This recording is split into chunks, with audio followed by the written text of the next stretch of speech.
Greetings, fellow armchair Imagineers. Tiki here. And BlueDragonFive. And welcome to the Kickback Cafe, the show where I can't do a New England accent. And we kick back, relax, and talk about anything but Disney. How you doing, BlueDragonFive? That was awful. That was like one of the worst impressions I've ever tried to do. It was bad. Pretty much. Peter Griffin. Yeah. We could totally be lawyers. That's the only line I can do well. Yeah, we could totally be lawyers. Oh, yeah, totally. All right, anyway, so BlueDragonFive, we are at the release of a new film by one of your favorite people in the industry, would you say? Yes, Seth yes. MacFarlane?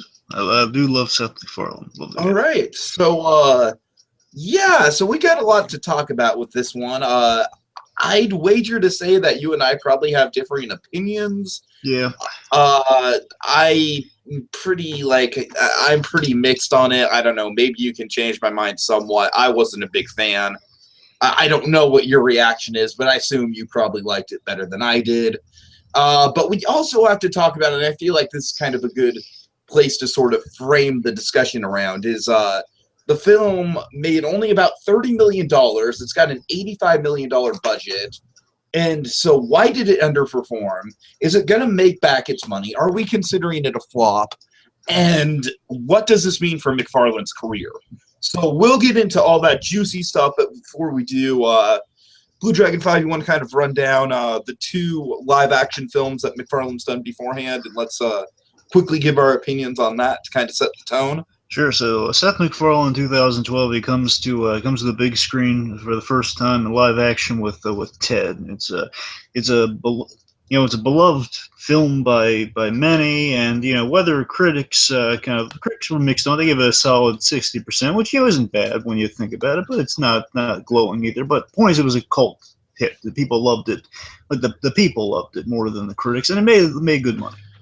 It got really good box office, and I also feel like it was definitely the project that earned MacFarlane a bunch of respect back. Yes. Because wasn't that the year that he hosted the Oscars? No, he hosted the Oscars following that year, 2013. Following, okay, well, that's what I'm saying. That probably got him the Oscars, though. Yeah, but yeah, exactly. I'm pretty sure it got him the Oscars, or at least led to it, because here he was, Family Guy was just starting to get to the point where people were like, okay, we're a bit sick of this show. Yeah. And then MacFarlane comes out, he does this whole talking teddy bear thing, who essentially has the voice of Peter Griffin, and it's just such a charming film for what it is. And Wahlberg and MacFarlane's chemistry is just irresistible in that movie.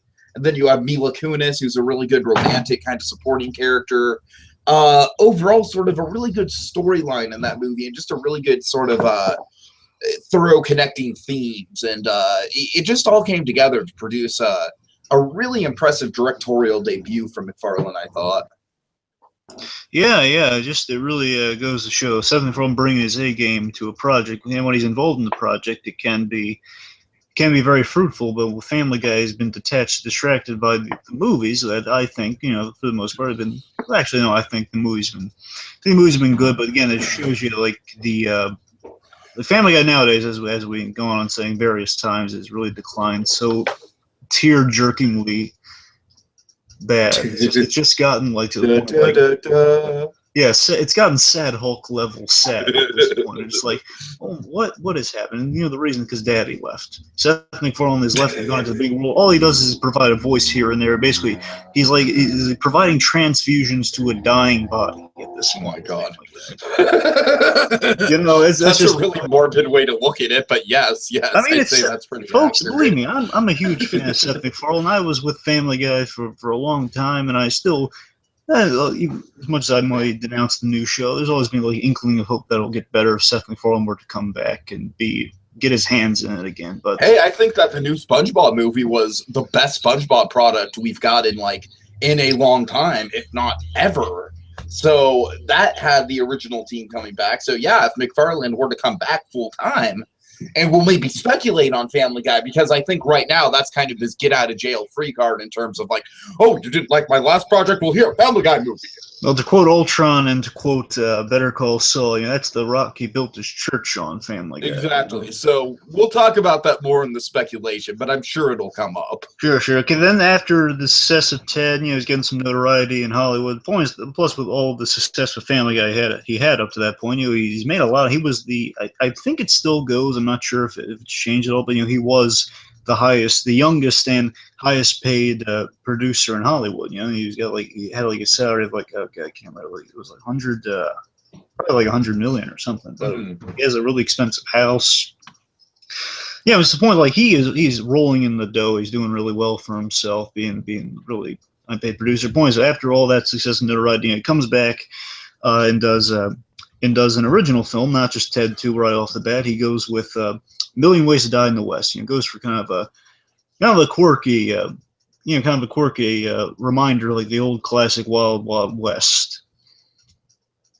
And it's really with the kind of the 74 slant on commenting on how the West may not be as romanticized as we like to think as when watching the old movies. Your Clint Eastwood and your John Wayne Gacy's. Maybe not that much. Your John Wayne, sorry. Yeah, no, remove the Gacy part of that. I don't know why. I was really looking forward to A Million Ways to Die in the West. I thought it suited his kind of musical sensibilities perfectly. I could just imagine a Walter Murphy score kind of producing a Western, and I think that turned out great. Well, it was Joel McNeely in that one. But it wasn't Walter Murphy, really? Walter Murphy has done the Ted movies, and Joel McNeely, he did the score for that. He also did the score for his Christmas album of that year. Okay, that's surprising, huh? Anyways, but I just I enjoyed that movie just because it was it really did kind of feel like it was shot as a Western. And it wasn't just like dumbing it down. It was like really paying homage in kind of a way. Like, I'm certainly not comparing it to Back to the Future Part 3, and God knows we all know that it could have used more Back to the Future Part 3. It has the production values of Back to the Future 3, though, and I think that's just right. Sure. So, they actually shot in real. You and me can both agree that it's definitely an underappreciated movie. I mean, I see the problems people have with it. I like it for kind of like sentimental, own personal taste sort of reasons. Yeah, I mean, the best thing I can say, I do really like A Million Ways to Die in the West, and I find it rewatchable. It's fun, and the main thing with that is that. Again, the setting is really well done. The thing Seth Macfarlane's kind of known for, one of his big stamps, is that you can get away with the most ridiculous stuff, most kind of any amount of parody in anything, as long as you make the surroundings and everything credible. As long as you have like a right. You have the best sets, you have like really well done animation. Basically, if something that was true, like right down to Family Guy. Yeah, if you sell people on the settings, it'll make the gag of this absurd thing going on even funnier. Because somehow Family Guy, even in its early, it managed to just sell us on like, oh, okay, this is a show of a bunch of normal people, normal for the most part. They certainly got quirky personalities, but it's also got a talking dog and a baby, and it's got that going on, we didn't really question it, you know what I mean? Yeah, you could have Stewie dancing with Gene Kelly, but it was produced so well, you bought it. Right. Okay, so with that in mind, you want to transition into Ted 2? Well, one more thing, though. Just A Million Ways to Die in the West. Sure. It's kind of strange. You'll notice some chinks in the McFarlane cinematic armor started to appear in A Million Ways to Die in the West. Not that it's a bad move. By no means did it earn the the announcement it got by the critics. I mean, it was people really hated it. Yeah, I think people are really too harsh on that. I'll admit it wasn't perfect. I'll definitely agree. Had a lot of good stuff. Had a fantastic cast. I will attest to that. Fantastic. Oh, how can you say no to Liam Neeson? Of course, as the villain. I mean, he killed it. And I will say my favorite element. It's kind of weird this being my favorite element, but my favorite element. I loved the relationship between McFarlane and Stark and Charlize Theron's character. I loved their relationship. Although it was really the most moving, compelling part of the movie, and I really bought it because that's the best thing that Seth Macfarlane for the Ted movie, for both the Ted movies and this and Million Ways to Die in the West, is that he really knows how to write relationships, write them realistically and write them well, I think. Yeah, we'll get into it. Sure. But okay, so before we talk about Ted, just really, really quick, what was kind of your expectation going into it? Were you like really stoked up and excited about it? Were you kind of like, oh god, this might kind of suck? I don't know. What do you feel? well, I was positive going into it. I mean, don't get me wrong, I had a bit of a. The only reservation I have is like, I don't know if it's the big question with any sequels, if it's going to measure up to the original or not. So, I mean, I had a bit of that just looking at the trailer, because again, in the trailer, and this is interesting, and you and I have talked about this, but in the trailer, you see kind of all like the car getting hit, and then Ted and John will turning around while Amanda Seyfried's just kind of driving the car and like looking back, says, "Oh, did I hit something? No, they're waving goodbye and they're waving hello." Basically, the way that was sold in the first show is like it's in the middle of like a third act action set piece, but they got rid of that. That was a deleted scene apparently. Mm-hmm. So that point is like that was my only hesitation going to the movie when I saw those in all the trailers. Is where like, oh man, it's going to be kind of like we're rushing. Basically, I was a little worried about the third act, and those fears were actually well founded given the third act in this movie. But still, I had positive. I had positive expectations. I didn't like it. I was just hoping it would be at least as good as the original. Because how can you top the original in some cases? You know. Okay. Well, I went in and I got to admit my expectation was like I want to like it more than A Million Ways to Die in the West at least, and I didn't. I think this is the weakest of his three films. There were definitely moments where where I laughed and where there was a really good comedic timing to it, a really good, there were bursts, certain bursts that I think are just frankly going to show up on YouTube as 2-minute clips, and then we'll just be done with it. The actual movie to me, man, oh God, it dragged. This movie did not need to be 2 hours long. It really didn't. I feel like A Million Ways to Die in the West had a right to be 2 hours long because it was a Western, but this is a sequel about a talking teddy bear who smokes pot.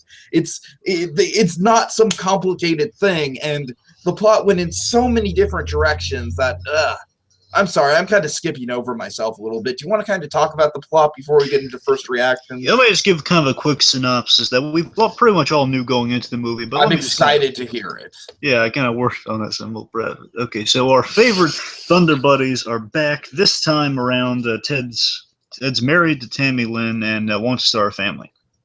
Small problem. He's not a citizen or a human for that matter, being he is a stuffed toy brought to life by a magical wish. So, with the help of lawyer Sam L. Jackson, Ted and John sue for Ted's personhood rights, and along the way encountering hijinks and cameos galore after encountering some familiar obstacles and fake-outs, Ted wins his rights in the end, and all live happily ever after, well, except Liam Neeson. And I sadly did not see it because I wanted to get the hell out of that theater. You want me to just tell you my terrible theater experience right off the bat before we go any further? You mean to tell me you didn't stay after hearing that beautiful music in the credits? No, I wanted to get the hell out of there, man. I was up and at the hallway of the movie theater like before the credits even started rolling. I was pissed. Okay. Well, what got you that way? Okay, so I'm sitting down. It's a pretty empty. Like I knew this wasn't going to be a great box office success because the theater I was sitting in was a small theater, like a tucked away theater, and even that felt kind of empty. There were like maybe 10 people there. But what got me was there was this group of like 2, maybe 3 teenage girls that honestly couldn't have been older than 15, and I don't know if the theater just doesn't give a crap about the whole R rating thing and under 17 isn't allowed in without parents or whatever. I don't know. They could not have been 18. They couldn't have been 18. But anyway, so throughout the movie, what bothered the holy living crap out of me was that every time something even remotely like positive or good happens, these girls, they're like right over my head. I probably should have moved, but they start clapping to themselves. They're like,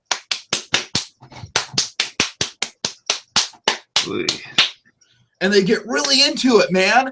And oh my God, it's like freaking, okay, so it's like Ted gets married. Ted's gonna have a kid. We're going to take on the case. Oh, jeez. Morgan Freeman's going to take on the case. Yay. It was probably one of the most obnoxious theater experiences I have ever had, man. But, oh my God, it bugged me because I got the distinct awkward feeling that these people were legitimately like surprised and kind of pissed off that all the other people in the theater weren't as into it as they were. And so they were just like trying harder and harder as the movie went on to clap harder as if that was going to get us more into it. That's my rant for tonight, people. That was awful. Oh my God, that was bad. So you understand why I wanted to get the hell out of there. Oh my God! Wait! Hold! Did they stay till the end of the credits? Okay, I don't know. I don't care. I mean, were they there before you left, or? What do you mean? Were they? Well, I'm saying, they were still sitting there when I left. Yeah. Okay, because at first I was thinking like they left and you. No, I'm sorry. They left and you just left. Oh, I was done. They dude. left. I was done, and I didn't really like the movie all that much anyway. So I was just like, I had it. All right. So, anyways, so you want to get into first reactions? Oh yeah, sure. All right. Well, I feel like I kind of spoiled mine, So, yeah. Get into yours. All right. So I don't want to watch it. I mean, I did like it. Like any movie, usually with me, is I like a lot more the first time I watch it. Then there's like some stewing time, and then there's like just rewatching. But just watching the movie for the first time, though. I mean, I liked it, but I'll tell you, my big issue is just the third act is where my issues really just start to appear. It falls apart. Then coming home, then you kind of think on some of the other stuff. But really, overall, though, but the stuff I liked, I really liked, and I thought it was. I think the good outweighs the bad, but not as much as I'd like it to. You know what I mean? All but right. I mean, I thought there was a lot of really good. There was a lot of good stuff, and it was a fun experience watching it. At least for me. So I guess with that in mind, do you want to get into strengths and weaknesses? Sure. Yeah, let's go into some strengths here. Okay, throw out some strengths there. Okay, so as we've as you said when we were recapping the first movie a little bit there, one of the best elements of any of these movies, any of the Ted movies, is John and Ted's dynamic. And this movie, I thought it's been refined even more, and it just feels like it was worth the price of admission. And Mark Wahlberg was definitely awesome. Yeah, exactly. He was by far the best part of this movie. I think it was. I think the best kind of comparison I have for why especially in this movie, what their dynamic was like and why I liked it so much is it's like they're R-rated Abbott and Costello. It's especially when they're doing like the whole lawyer bits and like the whole speculation objection. It's like it's so fun. It's like there's a great back and forth they have, and plus it's not even just that. Again, Seth Macfarlane, he's a fan of the old comedy team, so I'm sure that definitely factored into these two. But it's just the fact they're getting into these shenanigans, and like one of them is going to be like kind of the not sad, meaning kind of the pitiful comedic personality. The other one's going to be the straight man in the situation. It goes back and forth constantly. Like who's going to be like Ted's like the one saying, "What's all this porn doing on your computer?" Oh my God! It's just John being like the frantic. A lot of porn jokes in this movie. A lot of porn jokes. There were. I'd say Mark Wahlberg. He's fantastic when he gets a chance to do some really great comedy. I mean, look at the other guys. He is hysterical in the other guys. And of course, still haven't seen that one actually. Seriously, if you loved him if you love him in the Ted movies, Tiki, you're gonna love him in the other guys. I will say this movie was probably the most likable I've ever found him. You were right. They took what was good in the first movie and they refined it, and it was by far probably the best overall element of the movie for me. Yeah. Oh yeah. I mean, there was this one movie actually. If you want to just see Mark Wahlberg play a really cool villain, it's called Fear. He plays like in the obsessed stalker, and it's really scary. Okay. I'm just saying that's just one like a kind of reverse of how we would love. I think Mark Wahlberg for me, I adore him when he's in really great comedies like this. Yeah. But like the Ted, like in general, he gets a chance to play comedy like this. Right. So I guess dynamic's great as always with these two. I'll throw out a strength, I guess. Let me see. Yeah. Oh boy, because you kind of nailed the one thing that I actually liked about the movie. Oh, I'm sorry. Okay, well here we go. I'll pull in a strength. I'll say one strength is Amanda Seyfried. Yeah, I was going to say that too. Yeah, Amanda Seyfried. Yeah. No, she was good. She was really good. She's a great addition to the movie, I thought. I feel like she was much better than Mila Kunis was, and I liked Mila Kunis in the first movie. I liked it too. I didn't think she was a bad character by any means. And also on the side, one thing I have to mention that I think people are kind of overblowing is the fact that they wrote Mila Kunis out of the movie, and it's like for basically the first act of the movie, Mila Kunis is primarily on John's mind, you know, so it's like she is kind of a major focus of the movie, even if she's not there, you know, because it's John getting over the divorce and the relationship. So it's not like some comedies do it where, I mean, it's like, what about like Men in Black 2? Like, how the hell did they even handle that? Did they explain it at all? It's not pretty. It's just they do something kind of similar, but not as, at least the movie. I think this movie addressed it definitely. Something I want to test Seth Macfarlane here is that the mission statement for this movie, he's been saying in interviews and stuff, he's like, you know, this is basically Seth MacFarlane's take on a sequel. You know, he tried to change things up and avoid duplicating Ted 1, and of course, third act, that kind of falls apart a little. But yeah. Now, what I like to think of it as, I'll give you a teenage girl clap. Okay, don't be that guy. Come on. I'm trying to. I swear to God, that's as long as all of these claps went on. It was awful. Like I was saying, now of course there are moments where you can definitely tell, like, well, this is pretty much just like this is pretty much doing the stuff from Ted 1, even though it's technically different, but only technically so. But it feels like Ted, the expansion pack. For all you PC gamers out there. The way I like to look at it is that it might be whether, again, this is like during the interview stuff, and you got to remember, when people do these interviews, sometimes it can get tedious, sometimes you just be exhausted by giving the same answers over and over again. Maybe it's want to spice it up a little bit, but he just didn't get to this point when he's doing all these interviews. I don't know. But my point is, I think it just this movie kind of captures, it's Seth MacFarlane's kind of satire on sequels in general. So I think it's kind of just pointing out, like, I'm going to change it up a bit, but also, you know, it's a sequel, so of course there's going to be some harkening back to the first movie in terms of similar plot lines. So I think some of that's intentional. That's what I think. Whether he said in the interviews or not, I think there's some of that has to be intentional, like why he's repeating some of the, but he's changing it up slightly. It's like basically what Taken 2 did. You know, it's like, it's something like that, just where you kind of take the same plot and you change a few things, and if it thinks it's a satire on it, I'm a little more lenient towards those elements. But well, with that though, with the kind of the writing out Laurie, I was mixed on that, you know, because I mean, the least they addressed it, and they made that part of the story, which I couldn't fault them for. And when you really think of the story, like I said, it handles it much better than some comedies do, where it's literally just like, "Oh, hey, what happened to that one girl you used today? Oh, we broke up, man." And then that's like literally the extent of the whole thing. Yeah, and here's why it's conflicting, because while it's, yeah, you don't want to just. I was expecting going into the movies, I heard Mila Kunis was still attached to, and she's gonna be like a brief scene or a cameo, like she's gonna be at the wedding or something, then be out of the movie. Or like be on the phone or something, like kind of like Die Hard 2, you know, like just like she's Carl Winslow's character from Die Hard, just calling and say, "Oh yeah, how's it going?" I thought that was going to be Mila Kunis, or she was going to be at the wedding. Right. But still, the fact that they wrote her out and they addressed it, because in the movie they do address why she's written out of the movie in certain ways, because they say, well, you know, she and I wanted different things. She tried to change me. You look at Ted 1, all true. She did try to change me. That was her whole shtick, and it's kind of exactly, yeah. That was her whole character arc. Little inside what was the term? Inside baseball. Yeah. Little inside baseball for all you hear. Seth MacFarlane's greatest fear is finding out he married the wrong person. Seriously, that's really? Oh, that's kind of psychologically interesting. So I'm just saying that might be a reason why divorce or bad marriages are shown. Yeah, that might be why divorce and kind of bad marriages in the start of it might have been showcased really well in this film, just to show you that he does have a fear. Okay, yeah. Well, I will throw that out there. Do you want to say anything else about Amanda Seyfried?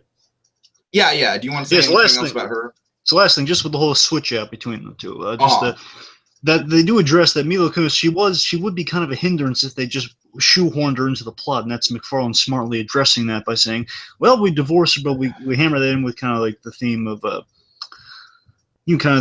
theme of marriage maybe not turning out the way you thought it was, and kind of jumping into other things. And then also it's just a good jumping off point for John's character and his like, and his porn stash and everything like that. Exactly. I mean, it's basically they do address and they integrate it well enough into the story, and of course, it does bring us to Amanda Seyfried, or I forget if it's Seyfried or Seyfried. I think it's Seyfried. I think both ways sound cool though.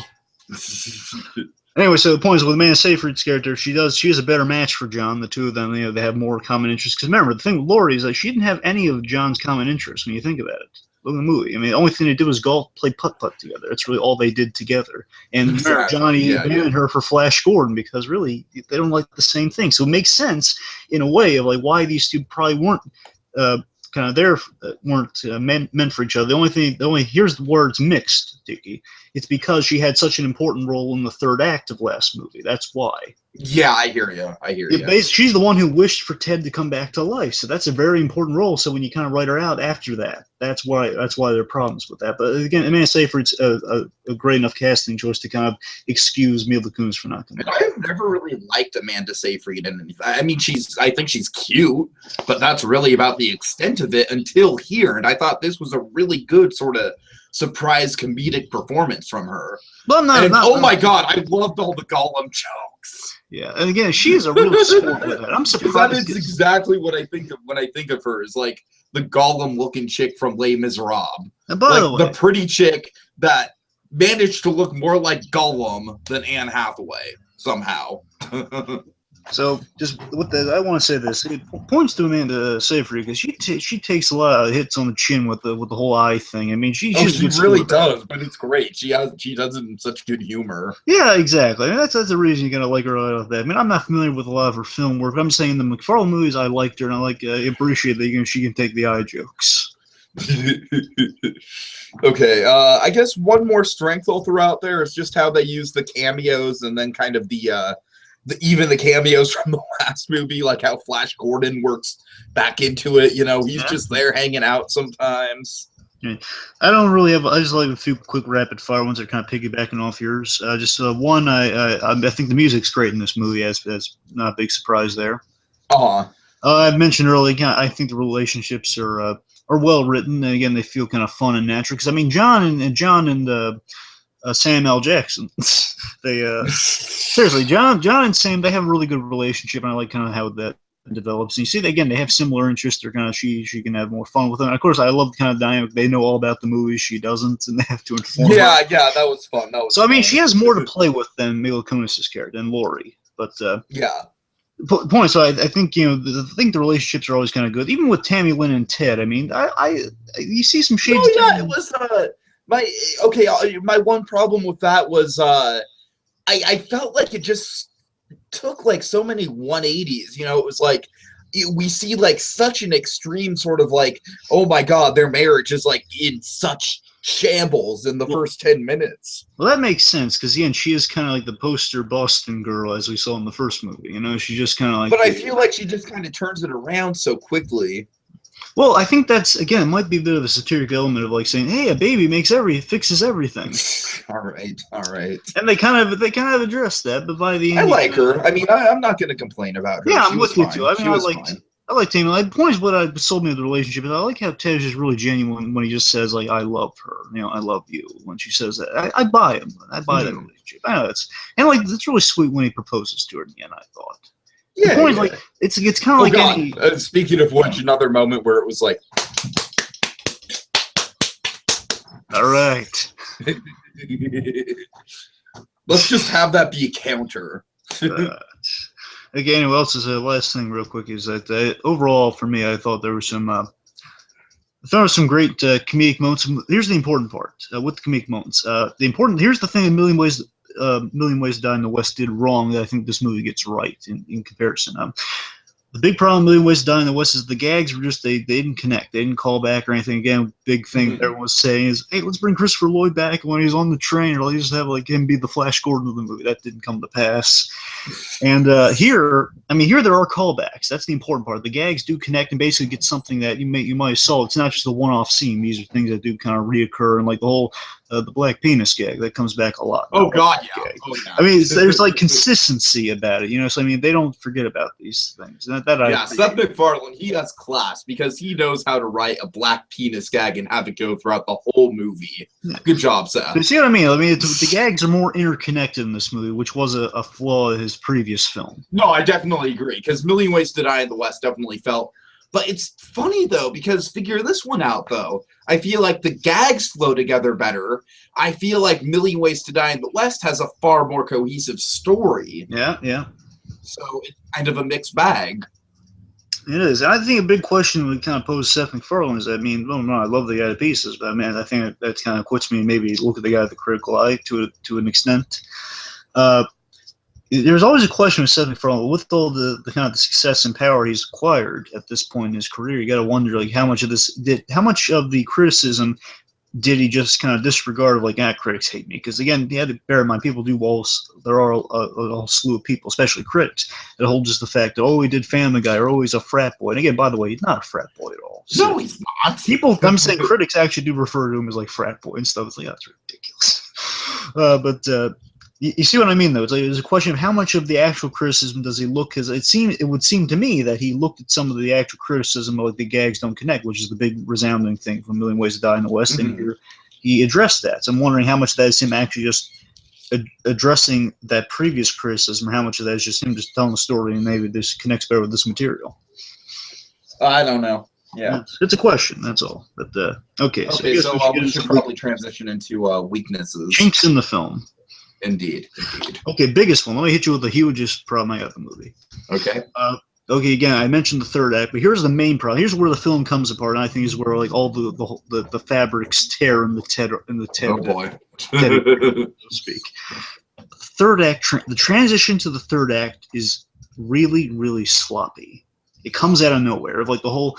So after they get shot down by Morgan Freeman, they wander out of the place, and then basically just Ted randomly just kind of snaps at him, saying, "Oh, you two are getting goo-goo eyes, and you with Gollum over there." Don't remember the Gollum gag, funny, and they have another one later on. That's fine, but still, the point of just it kind of comes out of nowhere. Of just like, why are you mad at them all of a sudden for doing this now? Again, and John pushes. John points it out that you pushed me into developing a relationship with this girl. What's your problem? And he just wanders off and just let him go.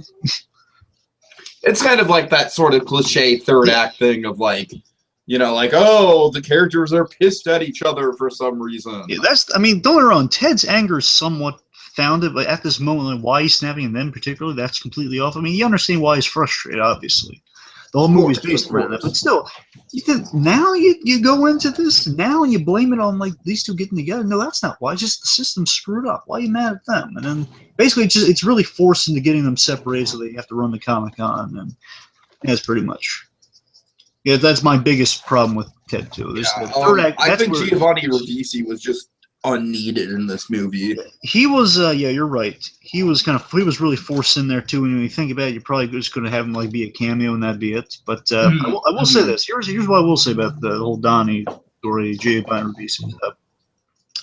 I think it's not written well enough. You're absolutely right with that. However, I think it's an interesting start. I mean, I don't know. Like when I was watching for the first time, I thought it was interesting, like kind of placing him in Hasbro. I thought that was funny. It's like, oh man, he's still got devious plans. But yeah, but when you think about it, it's just like product placement. Yeah, the issue though is like just it doesn't pan out well at all. That's the problem. Yeah, exactly. Basically, it starts off kind of interesting places, like him being at Hasbro, which is kind of funny. Again, I wish that maybe the Hasbro thing could have been played up a little more because again, they could have. I'm surprised they didn't just try to recall Ted or something like, well, this product's the place to do Toy Story 3 plot line. That would have been good, yeah. It would have been kind of funny. That would have been a better plot than this plot, for sure. Well, the majority of this plot. It does not just say the whole plot's off. It sounds like some interesting ideas. Okay, so point is, like, it doesn't pan out. But here's why it doesn't pan out, Tiki. A specific reason. Ted is on the table, is being taped on the table, about to be dissected. But Ted, literally, in the movie, he points out the folly in Donnie and the Hasbro heads' plan here of like, well, remember what happened last movie? It cut me open. There's just cotton in there, and I die. So that doesn't help at all. And it's sound logic that's just ignored. So that's another huge problem with that. That's why it doesn't pan out well at all. Yeah. So again, basically, it's like him almost. If they had to spell it out even more, it'd be him just saying to him, "Hey, listen, you can't have another Ted if I'm dead." You get it? Yeah, it's really repetitive. It's just kind of like it does that Hangover 2 thing of just like, oh, we're gonna do the same thing that the first movie did. It would have been kind of funny if they referenced the Taylor Lautner joke. I thought that would have been hilarious. But, if it was like, "Oh, how's your son?" "Oh, he's good." And you just cut the Taylor Lautner just like saying, "Dad." Just. Anyway. Right, so Okay, I guess, I'm sorry, you bottom mistakes there a few too. Yeah, so I guess my big weakness with this was that the narrative was just all over the place. I mean, it went from the marital trouble to the kids to then suddenly it's a whole like human rights allegory thing, and it's a courtroom drama. The courtroom drama just lagged.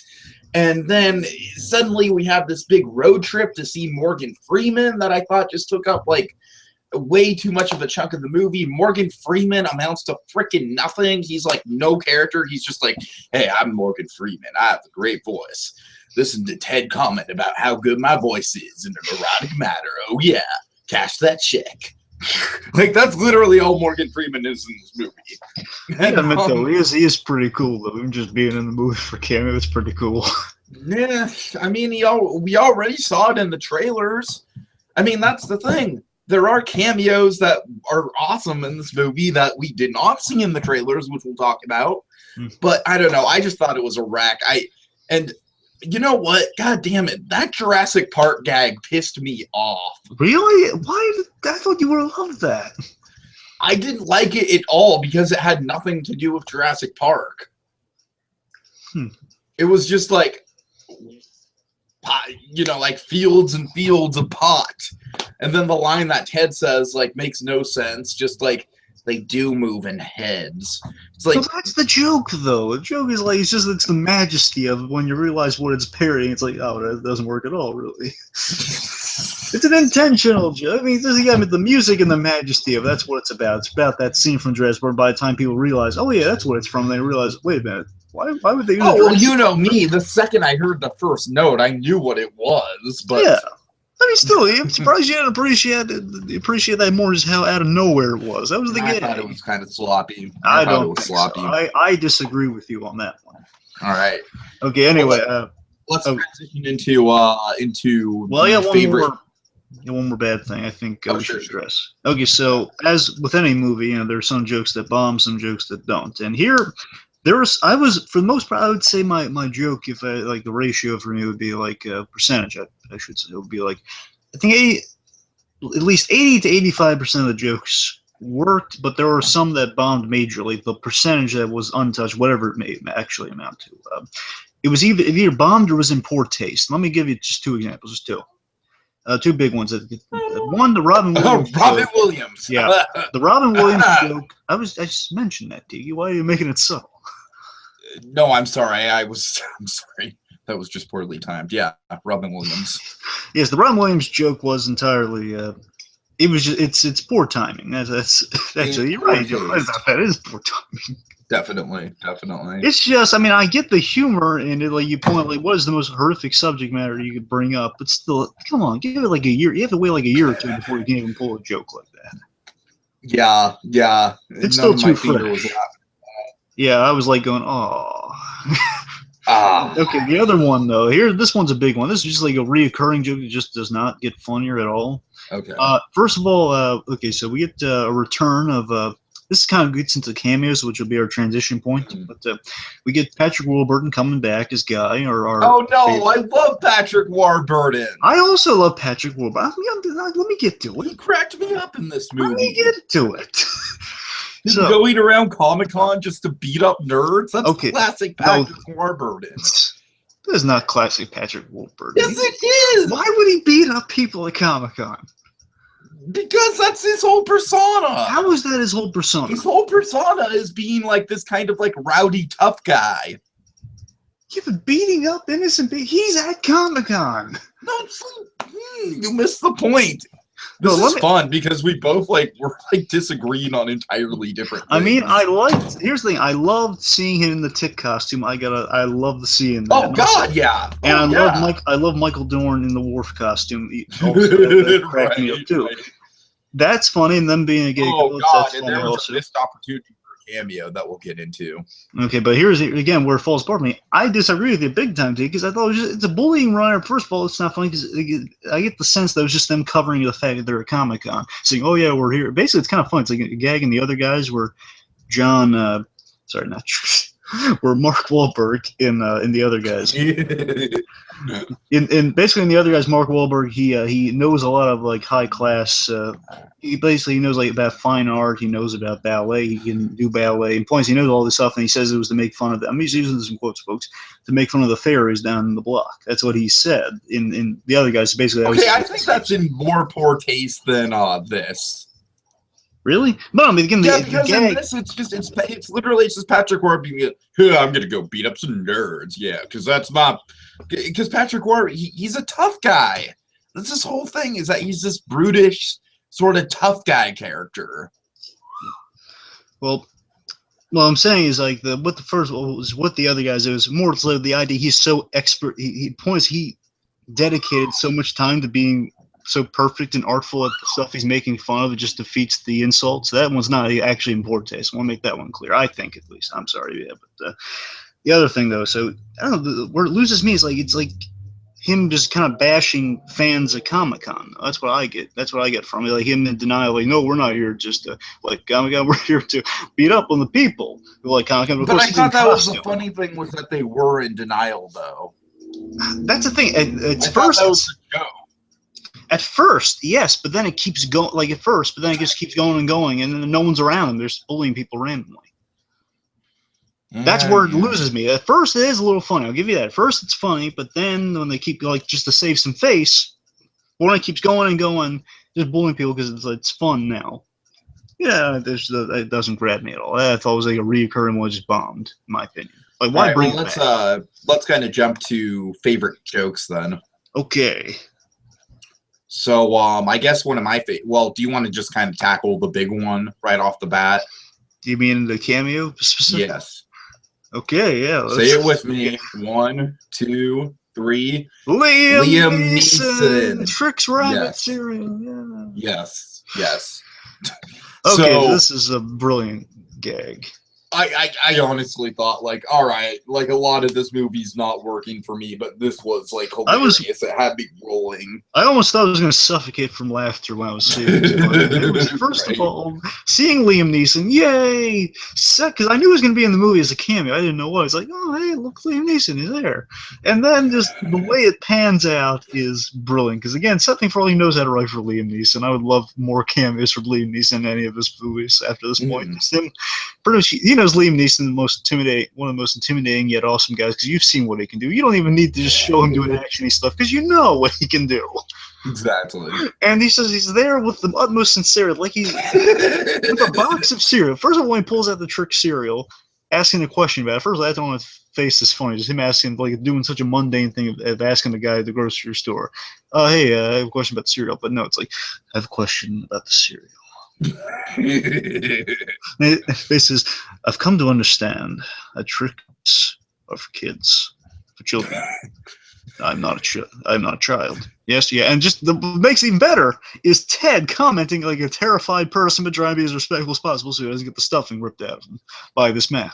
So he says, "Yes, I'm aware of that." Just feel like it's such a mundane conversation with such terror and build behind it too. Oh yeah. Of just like this, but you are aware that I'm not a child. Says, yes, I picked up on that. Yes, I did.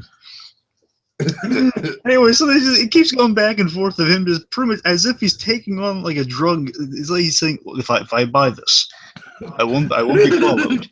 This is if I buy this, I won't be followed. No, we don't have the budget for that, sir. We really don't. Anyway, so then it's just leaving this. It's like he's taking a drug payoff or something, like a package of some importance. And he says, "I won't forget what you've done here today." Just puts it under his jacket like he's carrying, like plutonium or drug money or something. and he goes off, and it comes back in the perfect way at the end of the movie. at the end credits says this thing, and I just kind of alluded to Liam Neeson.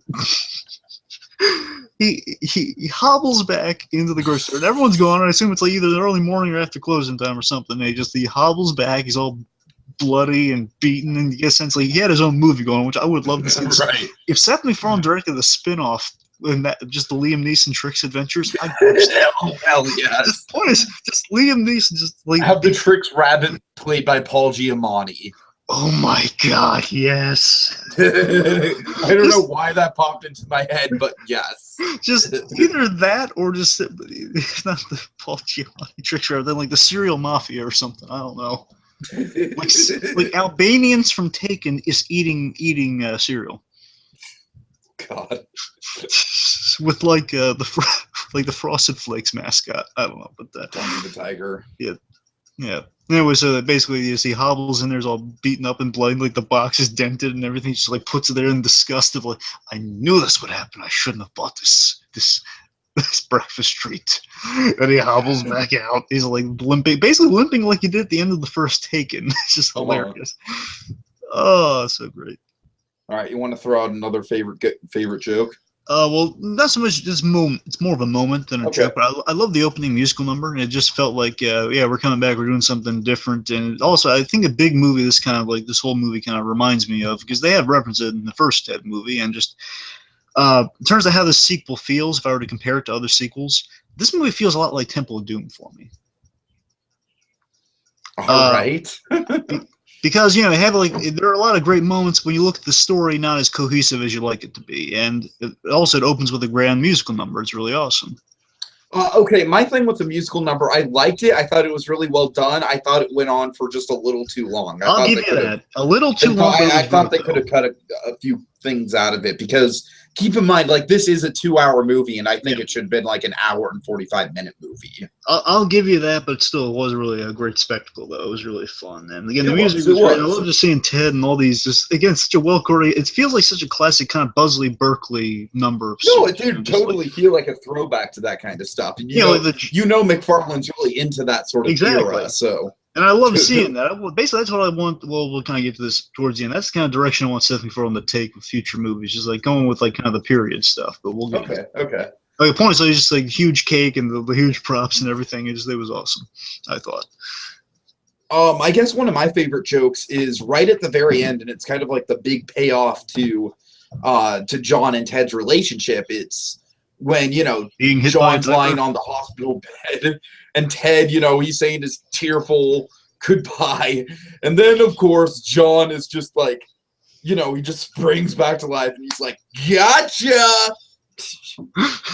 Oh, I burst out laughing. Oh my God, Wahlberg played that so well. Now again, it just shows you he played the death so realistically, though. Did you buy he was dead for a little bit? Honestly, what I thought they were going to do was I thought Ted was going to wish for him to come back. A lot of people thought he might be like wishing to another teddy bear or something. Some people thought that. Yeah. Oh, that would have been interesting. But part of me thought maybe like a tear or something was going to bring him back, kind of like not is it Pokemon style I'm thinking of, or is there like another Pokemon? Definitely. Pokemon, I know there's Pokemon. Tears. I know there's Pokemon. Is there another like famous tear bringing to life example? Probably. Nutty Professor. That's what I'm thinking of. Okay. Point. Yeah, you're right. That was a great little fake out moment. Of course, what sells it even more so if you didn't buy into it was just the whole doctor say, "Well, how did you do this?" Well, I asked the doctor. Really cool. And then the doctor hey, Doc, come back in. It worked out great. Yeah, we're a fun hospital. which was priceless. But again, it shows you kind of the brilliance of McFarlane here. That I think he achieved like duplicating the sign from the movie that if you were smart enough, you could pick up on it, and then you realized. Oh my! You feel it, like, oh my God, Mark Wahlberg might be dead, and Ted's really feeling like, oh my God, my buddy is dying here. He's just died here, and it's all my fault, and he feels real bad for it. And then he comes back, and it's a gag, and it still has like all the kind of the majesty of the first movie. All right. It's like kind of that. It's kind of the McFarlane version of the matchstick moment, like, where do we go now? And then it's fake out. Yeah, exactly. Then it's really funny. I think it's like Ted just beating the crap out of him for a bit too. Like, oh my God. Okay. All right. So I love the neighbors yelling gag. Oh yeah, that was pretty good. That was So I just good. love that, him, and I believe he's an Italian neighbor, if I'm not mistaken. But yeah, he's yelling down to him and says, "Hey, shut up out there! I'm in the middle of something." They're just yelling at each other, and there's like this old lady from like a window or so down, and she's yelling at both of them, like even louder, more annoyingly. And they're just like, oh, and they're both teaming up to yell at her, and then like she goes back, and she closes her window and stuff, and then they had this moment was this kindness to each other, really saying, "Oh my man, she really is worse than both of us." Yeah, well, I'm sorry about that. Good night.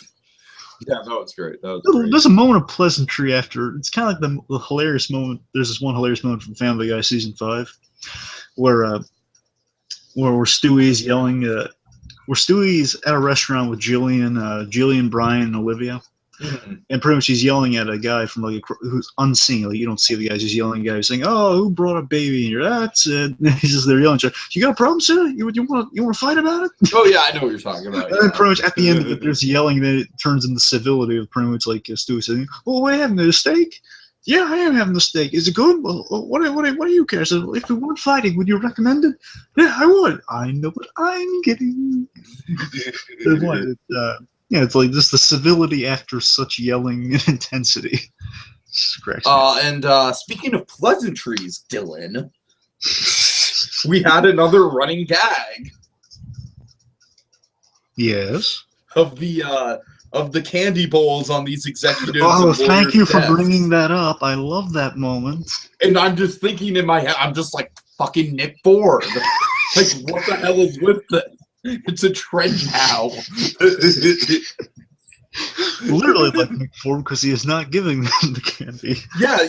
He's exactly like Nick Ford. It's like they've got him laid out, and it's just like, but seriously, Mark, those aren't supposed to be out. But seriously, John, Sam, and Ted, they drive all this way to Morgan Freeman's office, and after he shoots them down, kind of crushes their hopes, you can't give him the and he has better candy too. At one point, that he's better candy than the other guy. Would you say that Morgan Freeman is worse than Nick Ford? Because Dylan called that meeting, though. Then again, Nick Ford was there first. I don't know. But still, I mean, Morgan. Then it was just Tootsie Rolls, though. But Nick Ford just should have water there. I'm sure they could have had water if they asked for it. Pleasantries, Ted. Well, no, pleasantries, John. Yeah, whatever. but yeah, also, I want to point out like a funny kind of fourth wall gag. A meta gag, I guess, is that Morgan Freeman's character's name was Patrick Meighan. That's the name of a writer on staff for Family Guy and the Cleveland Show. All right. This is like a fun little gag. It's funny. Okay. Do you have any other? I have one kind of missed opportunity, but do you have any other kind of strong gags you want to bring up? Overall, let's see. We mentioned Morgan. Yeah, I like Morgan Freeman in the movie. He's pretty. Again, he brings such majesty with his voice. I didn't think Morgan Freeman brought anything to this movie. But I'm just saying the simple fact that he was Morgan Freeman. I thought he has the cool sound. Like I said, it's like he shows up like, I'm Morgan Freeman. I have a cool voice. Watch Ted make a comment about my cool voice in a somewhat sexual way, and I'll go cash my paycheck. I wish I could I wish I could find a way to put your voice into stuffing or something to it. No, he didn't say it. He didn't say it like that. It was like basically so I could find a way to sleep on your voice. Which is I thought was pretty funny. Also, yeah, I thought like his speech at the end was pretty well delivered. I mean, yeah, he gave a good performance again. But it was just like in my audience, it was totally ruined by the fact that like I knew he was gonna take on Ted's case, and I knew that those annoying girls were just gonna go like, and sure enough, they did, and it was just shut up. Let me ask you something. Did they clap at the semen gag? No. Oh, well, what's wrong with these girls? Well, watch it, BlueDragonFive. Well, what I'm trying to say is that they clapped at everything that happened that was remotely positive. So any good thing that happened to the character. So that was definitely not a good thing that happened to John. Right. Semen gag was funny. I just kind of like it was kind of spoiled in the trailers. We didn't see it in the trailer though. I was surprised we saw it like that. Yeah.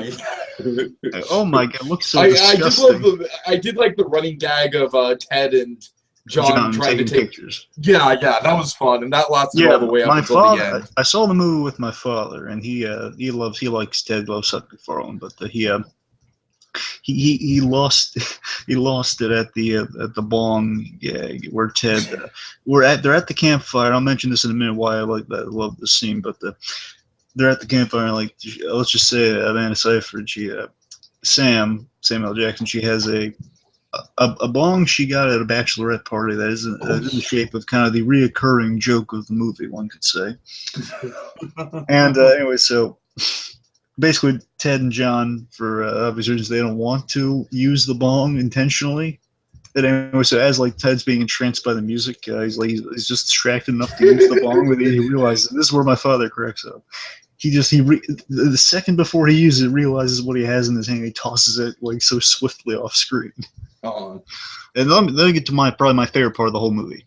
Okay. Because don't remember, Liam Neeson gag hilarious. If it's not that moment, it's this moment. Me with Seth Macfarlane, I mean, especially A Million Ways to Die Once, I love kind of the relationship stuff. I loved the Mean Old Moon song. That was my favorite part of the movie. Yeah, that was good. It was nice. I loved the song was where Seth MacFarlane wrote that song, and in the credits, Nora Jones from the first movie. You remember Nora Jones, don't you? Sure, of course. Yeah. She also sang the opening, one of my favorite songs in the first movie. She sang the whole "Everybody Needs a Best Friend." She sang that, and she sang the Mean Old Moon song, which Amanda Seyfried herself sang in the scene. Mm-hmm. So it was a really nice song, really kind of good bonding song, real magical. Again, they had the great kind of the tossing of the bong gag. It really worked. That was one of my favorite parts of the movie. Also, I think we should address the Tom Brady gag. So, tell me something? Were you surprised it was in the movie? Or? No, I wasn't surprised. Because remember, we speculated if it was just going to be like Super Bowl bait or not. Yeah, I wasn't surprised. I thought it was fine. I mean, it was, No, I love so much like the cops are used to this. That was what I laughed at. Just like someone's trying to steal Tom Brady's stuff. Like they're so used to it that it's a code. Mm-hmm. Let's see. I like the set piece of New York Comic Con. I really like that set piece. It was fun. I just wish we had better things going on. Yeah, I think the Jonah Hill gag was silly, but I loved the reaction to it by John and by John. Wasn't it that Jonah Hill was playing Superman? Yeah, that's ridiculous. I love that everyone was outraged, and especially John, and then Sam just says, "Wait, who is that?" It says, "Who's?" Oh yeah, she was fucking with him. That was a good gag. Of course I know. How could she not? I was about to say, how could she not know who Superman is? Come on. Okay, but you know what I think the biggest missed opportunity of this movie was? What? Why did we not see a Michael Keaton Beetlejuice cameo? Oh yeah, that would have been funny. And they bring it up, and they set it up, and it doesn't happen. I like when that happened. When Ted was like Beetlejuice, I was like, I got so excited, and then nothing. I gotta tell you though, I appreciated the gag so much as I had how little kid like they were. It's just like the whole don't say that. You saw what happens when you say it 3 times. I'm not gonna let you say it 3 times. Yeah, it was funny. That was pretty funny. Just the Abbott, kind of the R-rated Abbott and Costello back and forth just cracks me up between those two. It's also, by the way, with the whole, I think just to clarify, so John was spiraling for a while after he's gotten his divorce from Lori, and basically Ted's just trying to cheer him up. So Ted's looking up something on his computer, make reservations or buy tickets or something. I forget quite what it was. But the point is, he finds all the various shameful amounts of pornography he has on his computer, including clockwise and counterclockwise rim jobs and stuff of the sort, and just really twisted stuff. Yeah, and I love how John is just like, just turn it off, man. Just stop looking at it. And just the sincerity on Mark Wahlberg. It kind of reminds me. I'm not saying it tops it by any stretch, but I'm saying it kind of reminds me of the whole. Just the way he plays it, of the whole don't ever touch me with that finger again. Right. From the poo cleanup, from the hooker poo cleanup scene from the first movie. Oh. So the point is, this is the delivery of it. And also, I thought was so hilarious is how serious Ted was. Because Ted was actually kind of smart with this. Because just the whole, we got to destroy the computer. That's right. This is a serious problem. Yeah, so they says, well, what are you going to do with the computer? It says, well, we can just erase it. No, people can always find a way to track this. We got to smash with a hammer. They smash with a hammer. Says, okay, we're done. No, we got to put it in the river. They put on scuba suits and they Dexter style go down the river. They bury it. Okay, so do you want to kind of move on to the two sort of political-esque topics on our slate? Let's get political. All right. Well, we don't have a lot of time, so let's make this brief. But so why do you think this movie underperformed? Well, it had a lot of competition, first of all. Definitely. It had Inside Out and Jurassic World. I don't think anyone expected Jurassic World to be as big as it was, though, man. Yeah, Jurassic World was expected to make like $100 million opening weekend, and it freaking doubled that. I wish there was a Hollywood stock market so you could just make money off of these. Like, you know, for me, I put all my money on Star Wars being the highest-grossing movie this year. Well, of course, everyone would. That's probably a self-defeating stock market, I guess. That's probably why we don't have one. Exactly. Yeah, but still, I wouldn't have banked on Jurassic World. Basically, Minions and Star Wars are gonna, as you told me, Minions is probably gonna make up. I'm not looking forward to Minions doing it, but I know it will. I mean, and you know what? I'm gonna see it. We're making a whole damn family event out of it. So what does that tell you? Even though I'm against it, I'm still going to see it. Banana. Oh God. So let's see. That's one big reason right off the bat of why it probably underperformed. Is again, I reserve judgment on it quite yet because again, it's the opening weekend. Things kind of start off slow sometimes for some movies, but again, usually if you're a really successful movie, you'll get either half of your money back or almost all your money back within like the first weekend, you know? Right. But I'd still reserve a little judgment on that. I can see what you're saying though. Just compared to what the budget was, it's not making it as fast as I expect to do, especially with Ted being kind of like not viral marketed per se, but like, you know, you see like the green and white everywhere, especially on YouTube, you know, all the clips and stuff. Oh yeah, you do. You totally do. You see a lot of memes with him. Yeah. Plus Ted, I find that Ted really sells. I think Ted sells good merchandise. I mean, I think he sells a lot of merchandise because just the Ted with like kind of these adult things just kind of cracks people up and they buy a lot. He's almost kind of like an R-rated Minions in a way. In a way, you know, but I think Ted is just kind of like the adulthood, just kind of like unanimous of we like Ted. Next week, there's not going to be much competition. It's going to be Terminator Genesis and then Magic Mike XXL. Well, you know, it's so kind of sad and funny is that both of them are going to have really big crowd turnouts. I'll bet you because one Terminator, people see the other movies, but I don't think Terminator. I don't know. I think Terminator might be a flop. I don't know. I mean, James. I think they've even put in like the new trailers that James Cameron endorses it. So I think I don't know. But word of mouth has not been good with that movie, I'll tell you, especially coming off of 3 and 4. That movie's just not looking good. I'll tell you one thing though. I gotta tell you one thing. Just watching the trailer though, I do love the effect of like he's interacting with the past Terminator. I think it's really. Sure. Okay. Anyway, however, I'll tell you one: the Magic Mike is gonna have a big turnout. Yeah, women love. Magic Mike is gonna be like the new Pitch Perfect, where it's like it's totally not our demographic, but it's gonna make a lot of money. Yeah, I mean, it's probably there's gonna be a men too. I mean, I know Kevin Smith's gonna watch that because he loves the Magic Mike movies. Well, I mean, I think a lot of people like it just for Matthew McConaughey. Really? I mean, I don't know anything about it, so I mean, I think Matthew McConaughey is a big draw in those movies. I could be wrong. I thought Channing Tatum would be the big draw. Well, yeah, of course he's the main character, but I'm saying McConaughey has a really good supporting role. Huh. You sure he's coming back for this one, or I'm not sure he's coming back for it. Yeah. Okay. Anyway, so yeah, that's a big reason for the kind of maybe the lack of turnout because I think Ted has enough of a cult reputation that it would should have had a bigger not turnout. I don't mean just turnout, but a bigger performance in the box office. I'm assuming just because of the competition. That's what I'm saying. Like all my theaters around here have like 4 showings of Ted 2 a day, and compare that to the 8 or 9 or 10 showings that they have of Jurassic World and Inside Out, not even counting the 3D showings that they have of both those movies. So it's like this movie is going to get phased out of theaters really quickly, I think. Yeah, because me, I don't know if I can really judge like what the turnout was per se, because I saw like the first feature on like Thursday, you know, because they don't do the midnights anymore. Like they try to make it earlier. So yeah, I saw like the first feature. Although I will say that I really wish that Star Wars would have a proper midnight screening. No, I'm sure. No, look, Tiki, they will have like midnight. Midnight will be available. There'll also be earlier features too. But that doesn't count because it's like we're just kind of the creeps that are like, okay, we're gonna stay up later, even though like it's technically available earlier. It just doesn't have the same thrill to it. Yeah, I get there's gonna be like.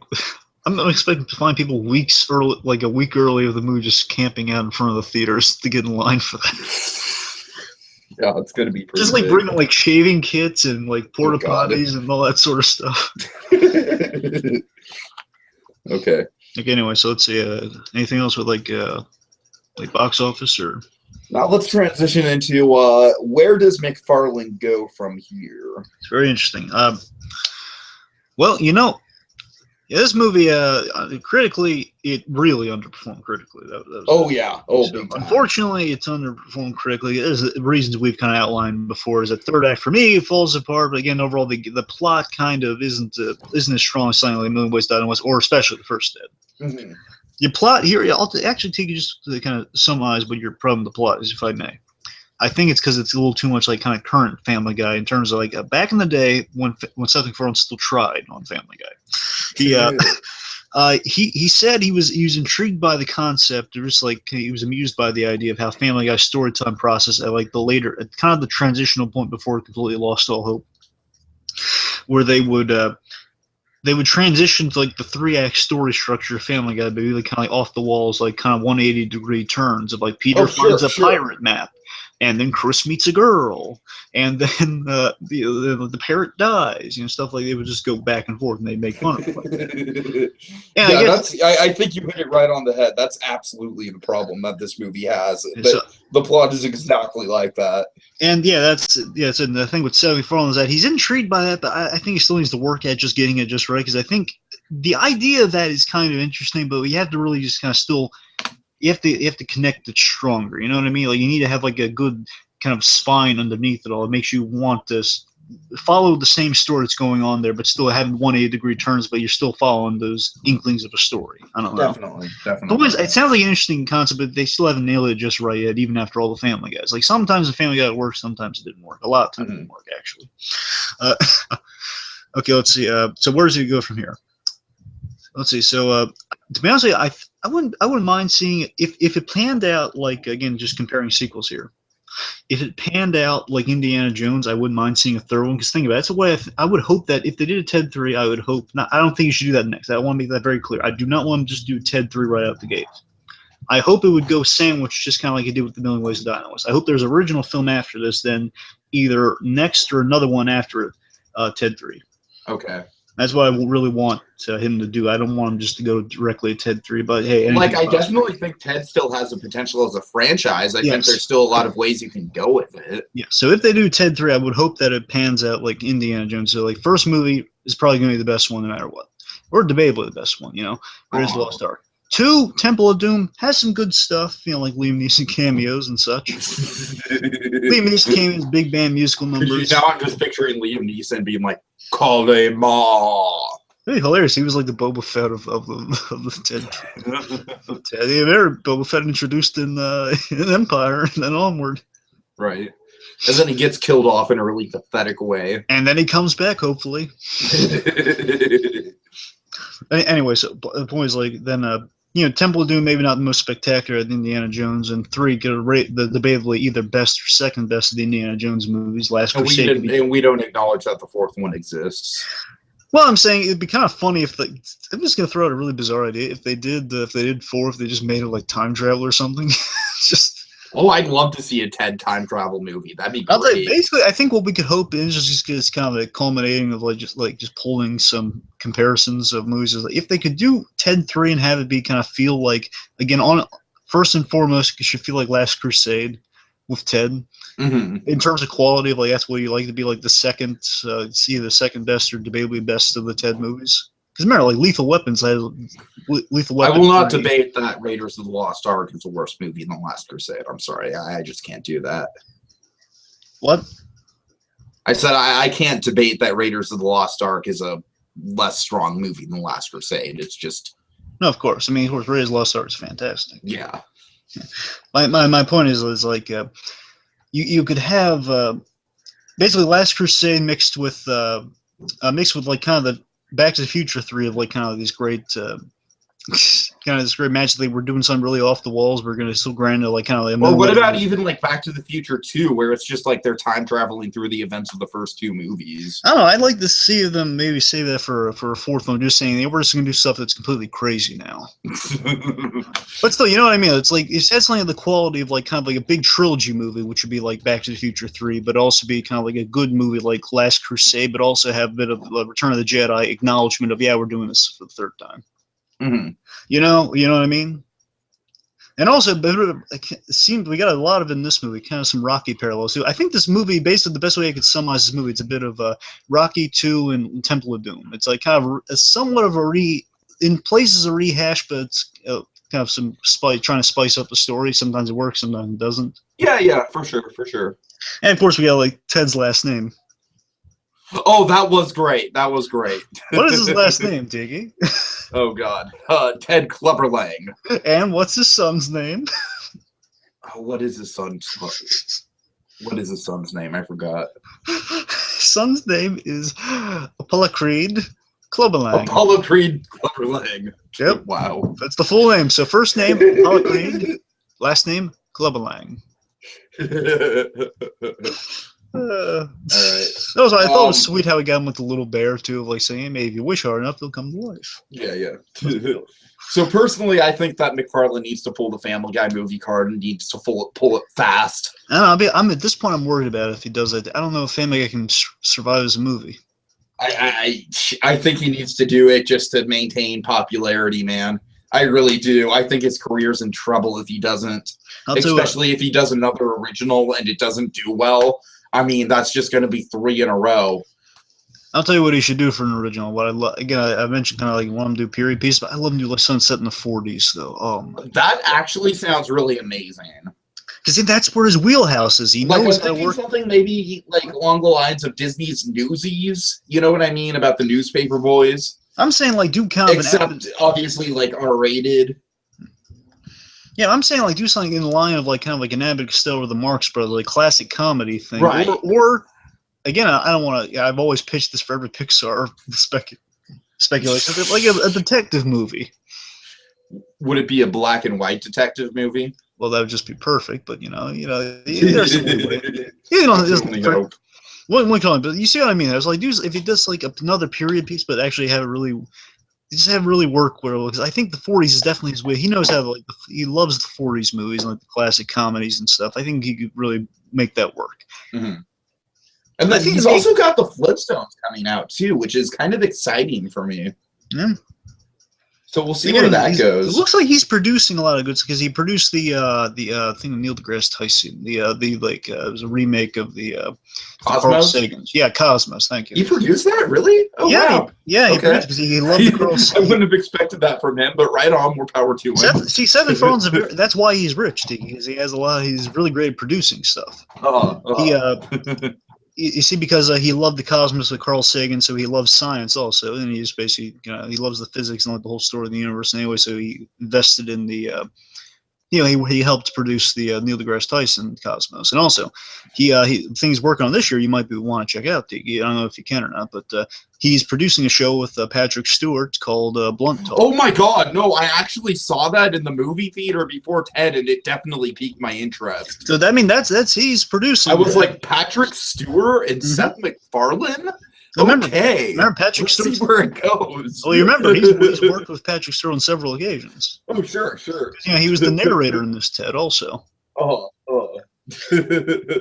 yeah, I'm definitely intrigued by that for sure. However, there is one thing he's I don't know if it's showrunning, but I'm sure he's producing it. This Border Patrol show, I know is going to bomb big time, or at least it should bomb because it really looks stupid and the animation looks terrible.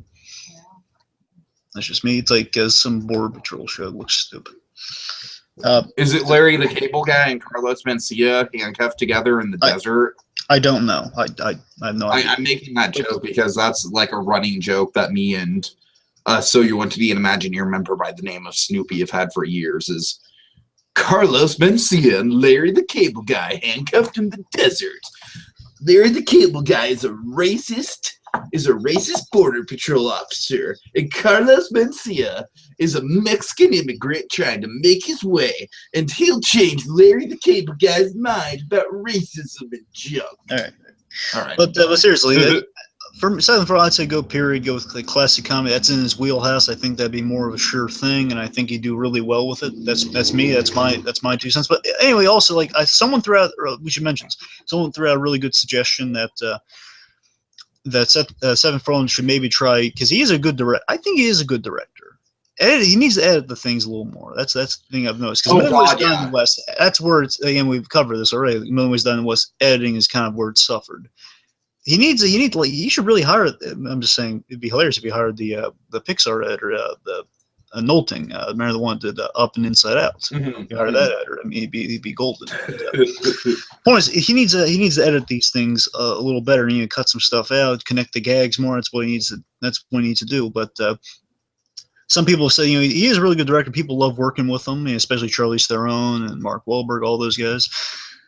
And it'd be great if he might be able to approach some serious stuff. Like people said, like he should do like Woody Allen movies. Like that would be interesting if he could pull it off. Which I could definitely see him doing a type of movie. Again, I told you, relationships are in his wheelhouse from what I've seen in these movies. Right. The relationship John has with Sam, and they bond over some really good stuff. I buy that they've gotten close, and it's like a natural thing. I mean, he's really good at relationships. I could see him doing a romantic comedy of a Woody Allen kind of smartness to it. I feel like that's kind of Judd Apatow's wheelhouse now, but people have kind of gotten sick of Judd Apatow. Yeah, like now he's putting these movies out of, like he's doing that movie with Amy Schumer. Did you get the Amy Schumer thing before you saw the movie? I did, yeah. Yeah, that thing. It's like we're getting that with Judd Apatow now, Yeah. We're getting This Is 40. We're getting that. What happened to Apatow? What happened to Apatow? He used to be really good. He used to have a lot of potential. Come on. All right. Anyways, I think we should probably start to wind down this conversation. Any other last points? Do you mean just like overall thoughts on the movie? Yeah, overall kind of broad strokes. So overall, I mean, if I was this bottom line, movie's good enough. It's a lot of fun. I had a lot of fun watching. I'd say it's definitely worth a watch. Just it's like you won't. Would you say you'd prefer it to Million Ways to Die in the West? You know what? At first watch, I would have said yes, but a rewatch, I don't know. Million Ways to Die in the West is it looks spectacular. It really does. That's my thing. Yeah. It's really hard. At first, I'm a little mixed. I can't really choose between the two at this moment. I got to watch Ted 2 again before I can make that fair enough. But anyway, so again, it's kind of like if I were to compare a movie, it's like Temple of Doom. It's a Temple of Doom caliber movie, or a sequel, or Rocky 2. Rocky. I would not say that it's as good of a movie as Temple of Doom or Rocky 2, but no, I'm just saying it feels like kind of those sequels in comparison weren't like the strongest sequels, but they were there. Sure. Okay, and I think my overall broad strokes are Seth. I do think Seth needs to play the Family Guy card. I did not think this was a particularly good movie. It had some fairly good kind of comedic beats to it, but it was just it dragged, man. Like we said, he really needs an editor. So I am still rooting for him as a director because he's got a significant and really likable style about him. But he's just not been hitting it with his last couple movies, so I worry for him. Oh, real quick, go ahead. Real quick, 2 ideas just hit me. If you did a biopic for like Dean Martin or for Frank Sinatra, that'd be something too. Frank Sinatra. Yeah, he loves Sinatra, and he loves the Dean Martin roast too, as do I. Oh man, I mean, that'd be something. Oh man, if you did like a crooner movie, either a crooner movie or Sunset. I could totally see that. Yeah. So period pieces both ways. My point is that's all. So. All right. I'm sorry. Go ahead. I didn't mean to cut you off. Well, that's all I have to say, and we will see you later. We could totally be lawyers. They move in heads. They do move in heads.